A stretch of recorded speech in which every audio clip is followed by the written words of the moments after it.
Alright, so we're going to apply the remainder and factor theorems. Not a bad day today, but at all, but a new way to divide. So watch closely as we do this. If you hear noise in the background, I'm sitting on the beach on the balcony, so you may hear some ocean noise in the background. Enjoy. First one, divide this humongous polynomial right here by that little polynomial right there. So there's only one way to do this, and you're not going to like it. It's called long division. So I'm going to put the trinomial out here, x squared minus 3x plus 5. Inside my division bar is this other big old polynomial. This right here. Okay, I need my marker to work better. Okay, what I'm always going to do first, I'm always going to look at the first term out here and the first term in there and figure out how many times this one out here goes into this one.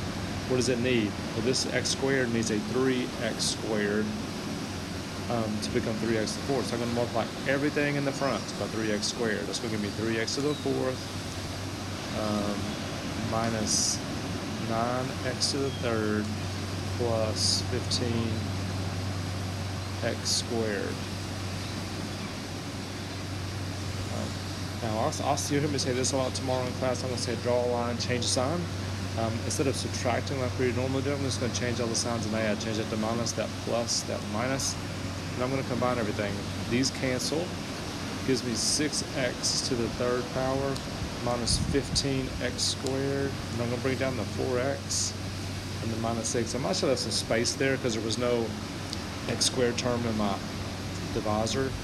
So I'm going to now divide this. I'm going to take the first term here into the first term there. What does x squared need to become 6x cubed? It needs a 6x. So I'm going to multiply the whole thing, everything on the outside by 6x. That becomes 6x cubed. I'm doing this again, everything out here. Minus 18x squared plus 30x. Here I go again. Draw a line. I'm going to change the signs. Change that to minus, that to plus, that to minus. That's gone. That gives me 3x squared minus 26x minus 6. And I gotta do it one more time. Again, I'm looking at that term right there and that term right there. How many times does x squared go into 3x squared? It goes 3 times. So I'm gonna put a plus 3 up here. That gives me a 3x squared minus 9x plus 15. And again, all I did is I took the 3 and went all the way through there. Change the signs, boom, boom, add them up. That becomes, let's see here, negative 17x and minus 21. That's my remainder because the x squared is not going to that. So my final quotient is whatever's on the top, the 3x squared plus 6x plus 3. And then my remainder right here is the negative 17x minus 21. I'm going to put that over my divisor, x squared. Should be minus 3x plus 5. Now, I'm sorry about that. If you can get through that slide, the rest is completely downhill from here. But that's the worst thing. And sometimes you do have to do long division when we have an x squared term in that divisor especially. All right, the remainder theorem. The remainder theorem says if a polynomial f of x is divided by x minus k, the remainder is r f of k. The remainder is the same thing I would have gotten had I just plugged k into the function. That's what the remainder is. And we can use that for our benefit here coming up. This one says divide using synthetic division. Now you are allowed to use what is called synthetic division when your divisor right here is a linear divisor, which means your biggest exponent is 1, you have a binomial, and this works great. So what I'm going to do first, I'm going to go a little backwards there. I'm going to call it a box. Put your coefficients of your dividend 2, 1, negative 8, and 5 out here. Skip a line, draw a line. Now, whatever would make your divisor 0 is what you put in your box. So I'm going to put a negative 3 in there. And here's how the system works. It's just so quick and so easy. You bring the 2 down below the line first.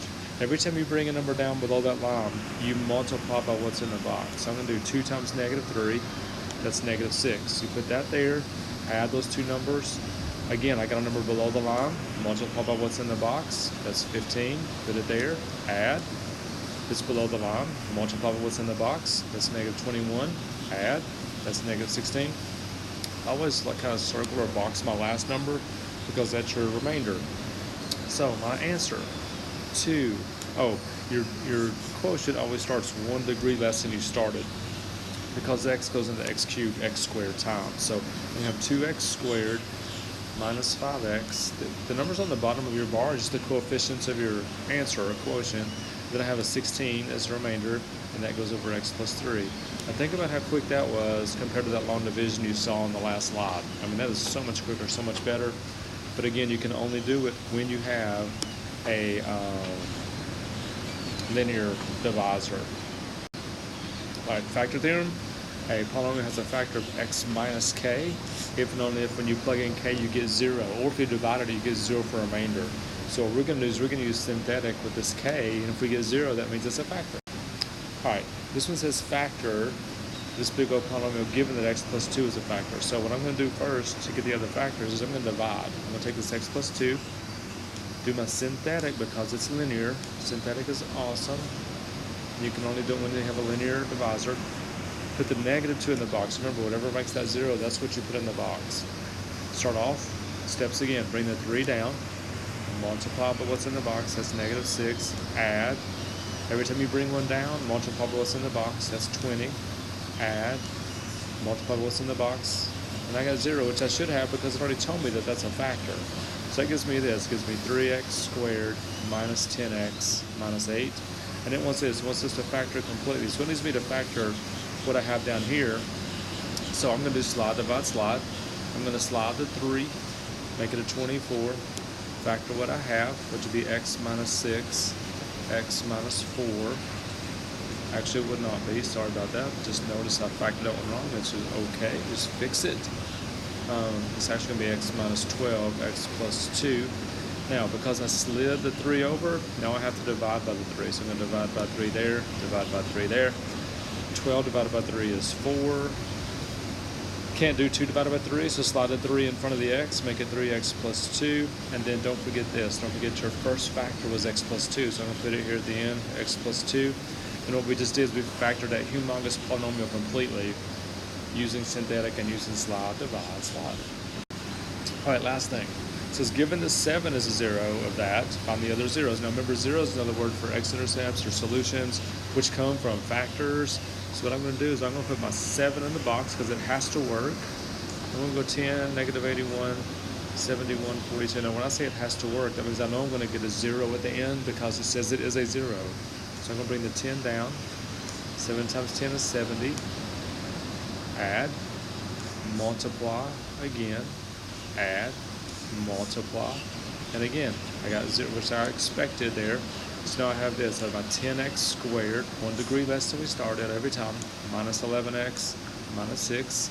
Here we go again, slide, divide, slide. So I'm going to slide the 10, make that 60, factor. Factors of 60 that will give me 11 will be 15, 4.